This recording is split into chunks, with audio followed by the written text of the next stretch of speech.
Olá! Eu vou compartilhar com vocês hoje o capítulo 9 do livro Celebração da Disciplina.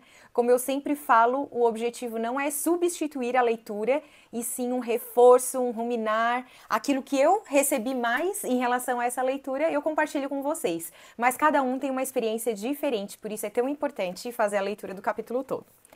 O início aqui, a disciplina do serviço, fala assim: aprenda a lição de que se tiver de fazer o trabalho de um profeta, você não precisa de um cetro, mas de uma enxada. Não é um versículo, é a palavra de um autor, Bernardo de Claraval, mas diz muito a respeito do que nós vamos conversar hoje. Eu vou usar o meu resumo aqui. A leitura bíblica é Lucas 9:46, onde os discípulos, de forma muito ousada, questionam quem é o maior entre eles. E o autor do livro até fala que, na verdade, essa discussão não é só sobre quem é o maior, mas também quem é o menor.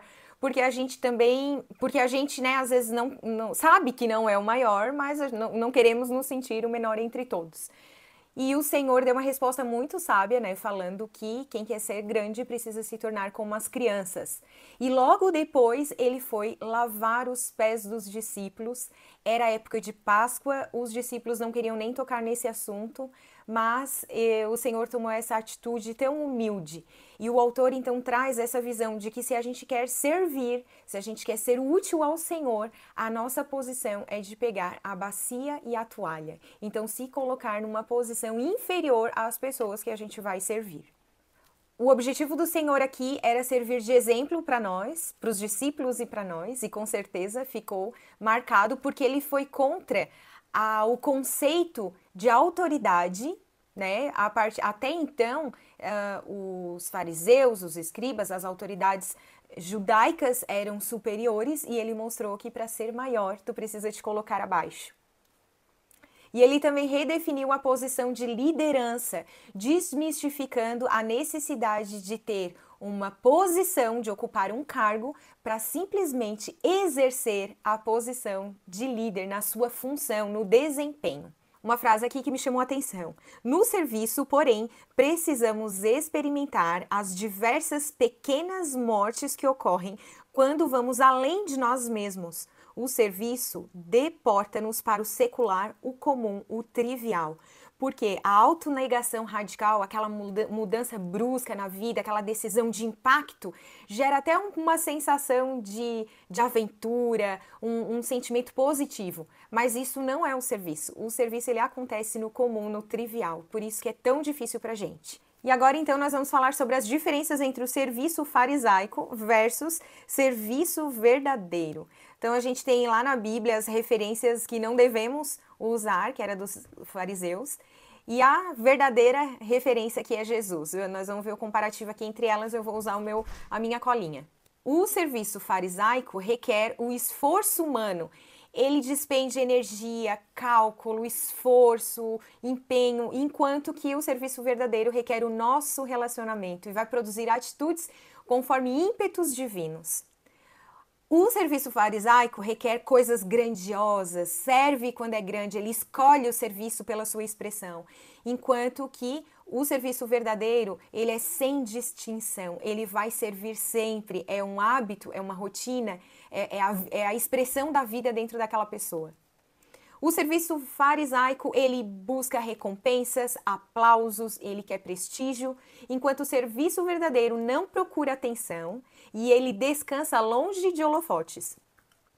O serviço farisaico também tem a preocupação com resultados, né? Ele espera retribuições, enquanto o serviço verdadeiro, ele é servo de todos, ele serve amigos e inimigos.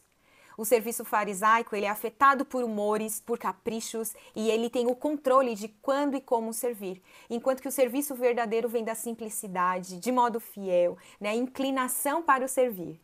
O serviço farisaico é temporário, quando ele termina, ele descansa e considera que encerrou. Já o serviço verdadeiro é um estilo de vida, né? Ele brota espontaneamente conforme as circunstâncias. O serviço farisaico é insensível, ele insiste em satisfazer uma necessidade, enquanto o serviço verdadeiro ele pode esperar e ele pode ouvir com ternura antes de agir. Por último aqui, o serviço farisaico causa rupturas e coloca as pessoas em dívidas, enquanto o serviço verdadeiro edifica a comunidade, atrai, ajunta, cura, edifica. Então, pelo ponto de vista humano, o serviço verdadeiro ele é muito mais desafiador. E a gente pode até pensar que as pessoas podem se aproveitar do nosso serviço, do nosso coração, podem nos pisar, podem nos magoar, nos ferir. E o autor fala que sim, realmente isso pode acontecer. E só que se nós estamos fazendo tudo isso com esse coração, né, de não esperar nada em troca, né, essa visão, esse exemplo de Jesus de humilhação, mesmo que isso aconteça, mesmo que sejamos humilhados, pisados, ainda assim devemos permanecer no propósito. É natural que a gente seja perseguido.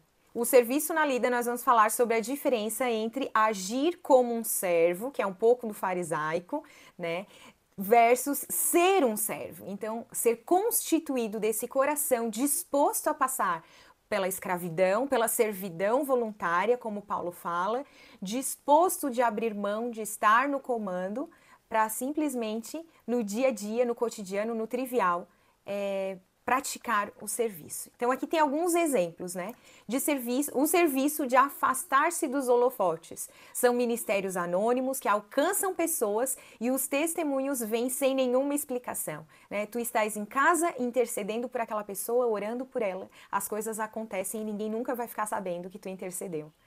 Existe o serviço de pequenas coisas, ele até deu um exemplo de perda de tempo, porque um amigo dele pediu ajuda para transportar ele estava sem carro e precisava de ajuda para se deslocar até algum lugar. E ele, quando se dispôs, foi, mas ele estava muito envolvido com a tese dele de doutorado. E ele teve esse sentimento que estava perdendo tempo, e o Senhor constrangeu ele com uma palavra, né, dizendo que não, que esse era o serviço que ele precisava fazer.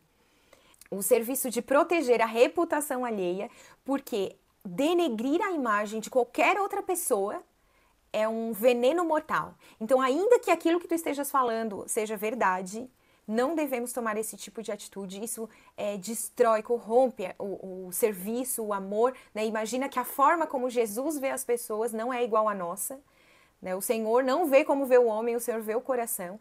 E quando a gente fere esse princípio, a gente está contaminando o ambiente. O serviço de ser servido, que a gente não quer muitas vezes, alguém vem te oferecer algo e tu não precisa.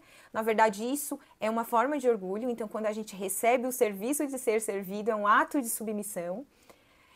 O serviço da gentileza comum, nós sermos amáveis, agirmos com mansidão entre nós, entre os irmãos e entre as pessoas em geral, né, na vida social, inclusive. O serviço da hospitalidade, a oportunidade de ficar junto, de compartilhar. Então, assim, não se preocupar tanto quanto ao que oferecer de comida, ao estar com a casa limpa, mas sim desfrutar desse momento juntos. O serviço de escutar, né? O começo do amor aos irmãos é aprender a ouvi-los, prestar atenção, colocar o coração nesse ouvir e não deixar simplesmente as palavras entrarem pela nossa mente ou nos apressarmos para falar alguma coisa. O serviço de carregar as cargas dos outros, o choro é mais proveitoso que palavras, então termos empatia e entender o momento que as pessoas estão vivendo. O serviço de compartilhar as palavras de vida, então da mesma boca pode sair bênção e maldição, a morte e a vida, escolhe, pois, a vida. E aqui ao final, Senhor, da forma que te agradar, envia hoje a mim alguém a quem eu possa servir. E assim termina o compartilhar do capítulo 9, serviço.